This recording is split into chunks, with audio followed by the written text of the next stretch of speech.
I'm Miss Molly from the Ashe County Public Library, and this is my cooking series, Miss Molly Plates. Every episode of this series, I will have a guest host, and the guest host will either tell me recipes that they would like me to try, or they will ask me about foods that they would like me to research and break down. You can follow along with all of our recipes in the links in the description. Now let's get started and see who our guest is this episode. Ahoy there, mateys! This be Captain Levi, the not-so-famous pirate chef. I'm coming at you to present a special dish in this week's episode for Miss Molly. The dish that she will prepare will be Chicken Cacciatore, a fine Italian delicacy coveted by the likes of King Richard himself. It was also the first meal that this here scallywag prepared across many of his death-defying adventures. Chicken cacciatore is prepared in many versatile varieties, however is typically concocted through a blend of pan-seared succulent chicken and a sea of red marinara sauce.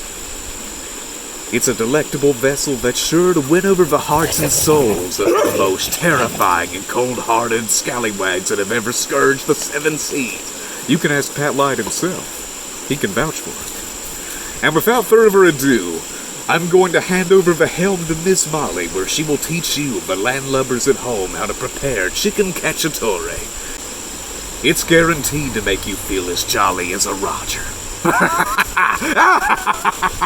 Did you guys see that? That was Captain Levi, and he has given us the task to make Chicken Cacciatore this week. I am so excited. He gave me a whole list of ingredients, and I'm dropping the recipe down below for you guys to cook along with me if you'd like. Let's see how this goes.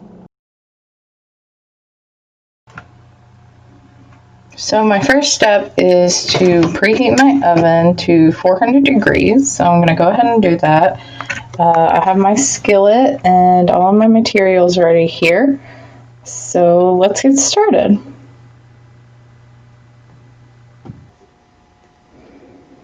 Alright, let's take a look at what our ingredients are. You can see here I have my peppers and my onion. I have my chicken ready to go, and we're going to pop that back into the refrigerator. We have our garlic, our tomato sauce, tomato paste, chicken stock, our olive oil, and a bunch of our different spices, and I'll break those down as we go along. Alright, let's get started with cutting up our bell peppers. So Captain Levi, he said we can have a variety of different bell peppers, so I've picked all three, and I'm probably going to cut out about half of each of them to put them in. I wanted to break down the difference of bell peppers. You have some that will have 4 different sections on the bottom, and then some you'll have 3 different sections. The differences can be, I'm told, that having the 4 prongs at the bottom means it's going to be a sweeter bell pepper, and having the 3 means it's going to be a little bit more bitter, so it might do better when sauteing. But I got one of each, so we can try either way. I'm going to show you how to cut one up, and then we're just going to cut them up all together. So, what I like to do, there's not really a proper way. If you watch my summer series, Miss Rhonda with the NC State Cooperative said there wasn't really a proper way to cut them up. So I'm just going to cut the center out and keep my fingers far away from the edge of my knife.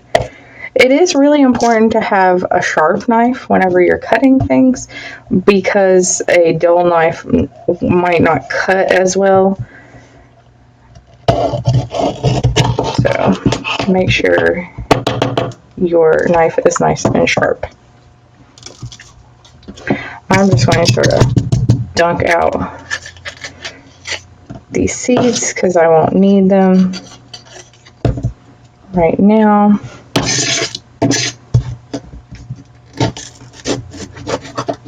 Cut out some of that white part. Now, we're we're going to use our claw. Do your hand like this so you don't cut yourself. And then we're going to come in here and cut it all up.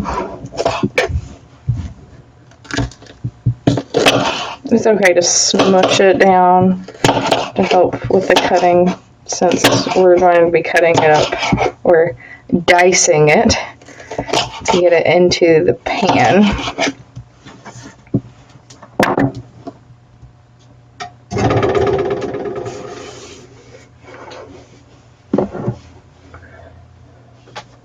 So I'm going to dice up this little part, and then we're going to jump forward with our technology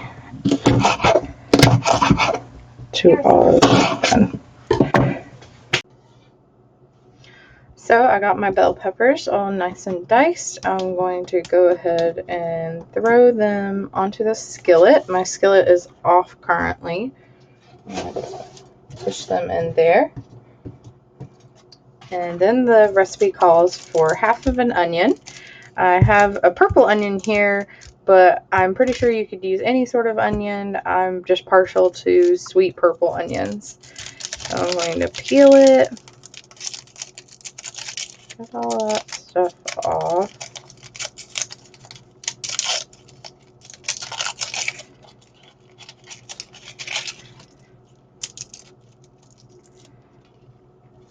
And this was a trick taught to me by Miss Rhonda, is to leave the nub on while you are cutting it, and you are less likely to cry while you are cutting it. I'm going to claw our hand again, do our little claw, and we're just going to cut half of it. Isn't that pretty? I just love the look of the inside of an onion. And make sure to get that outer layer off.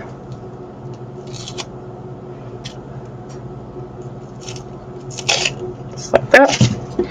And then I'm going to cut it.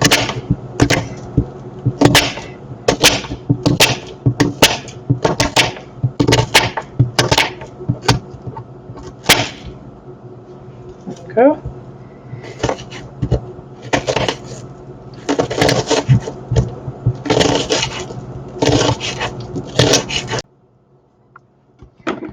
Alright, now that I've got that all diced up, I'm going to pour it into the skillet. Ahead, and I added my garlic. You can see it right there.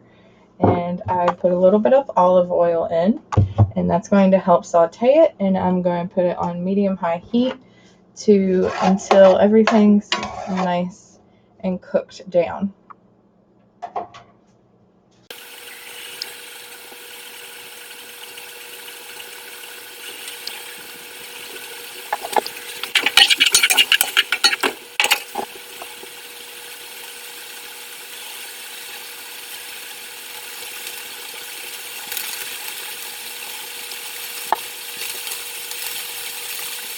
Time for our first food fact. The term buccaneer comes from the French term boucan, which meant smoked meat over an open fire.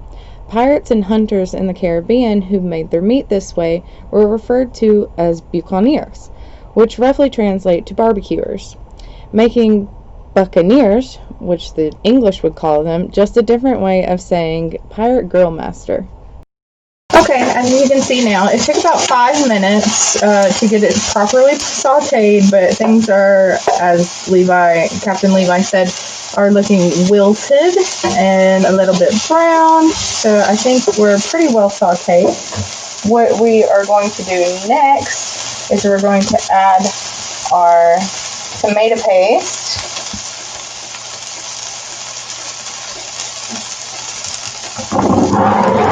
So I got my tomato paste here, and I'm going to go ahead.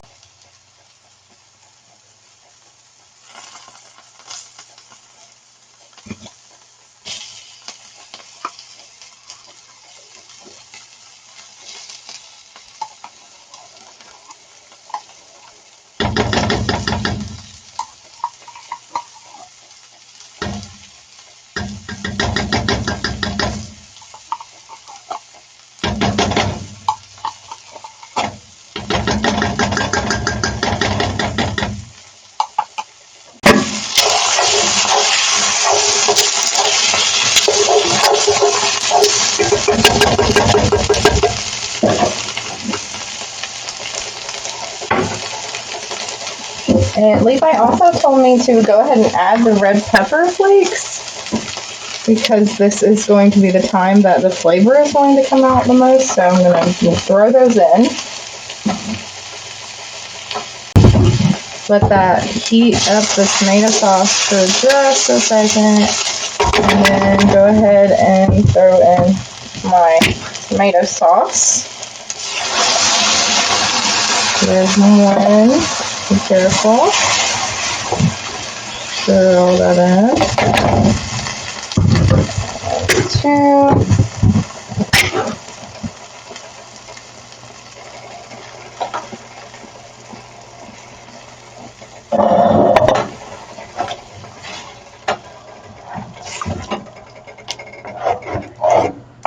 And now it's time to put in all of my spices.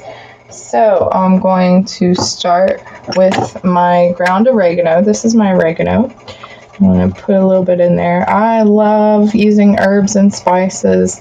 All of mine came from the Spice and Tea Exchange here in town. Put my thyme in.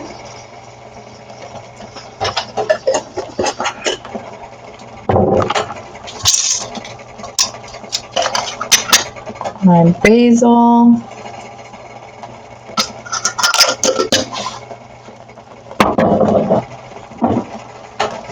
Now I'm going to stir it all about nice and smooth. Time for another food fact. Chicken Cacciatore Day is October the 15th every year. The word cacciatore means hunter in Italian. I'm going to turn my heat down to low, and we're going to let this simmer for about 10 minutes. So 2 5s, 10 minutes. And I'm going to clean up my little bit of mess that I have here.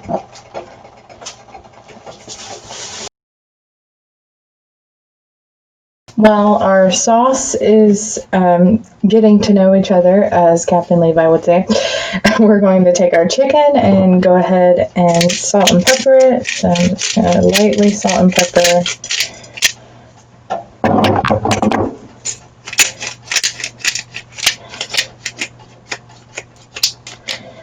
We're going to put a little bit of olive oil into our skillet. And a little bit more garlic.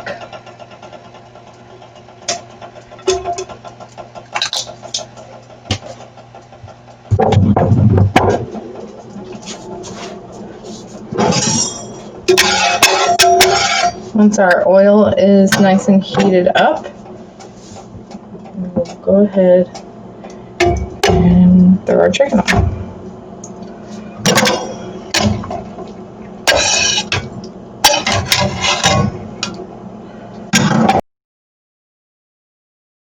Now that I have them pretty well seared, I'm going to pour in my chicken stock.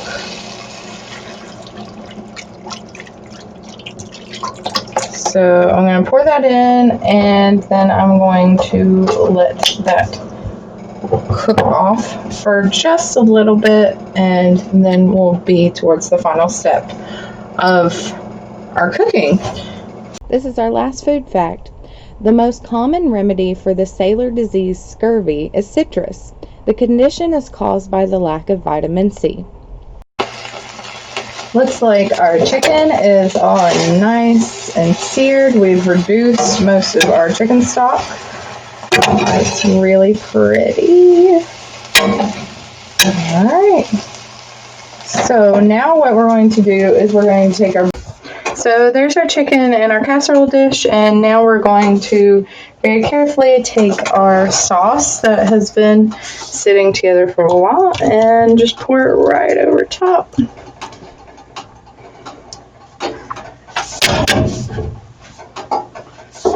I'm going to smooth it out, make it pretty. Make sure all of our chicken is nice and covered. And now it is time to go into the oven at 400 degrees for 1 hour.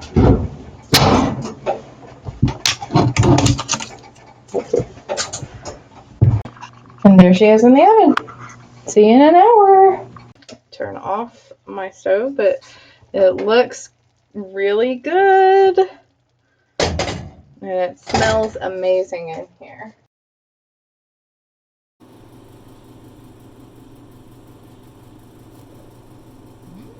Yay! Thank you for joining us today again. I've had a wonderful time. If you'd like to be a guest host or leave me some suggestions down below, please do. Make sure to comment and like and subscribe for more of Miss Molly Plates, and I'll see you next time.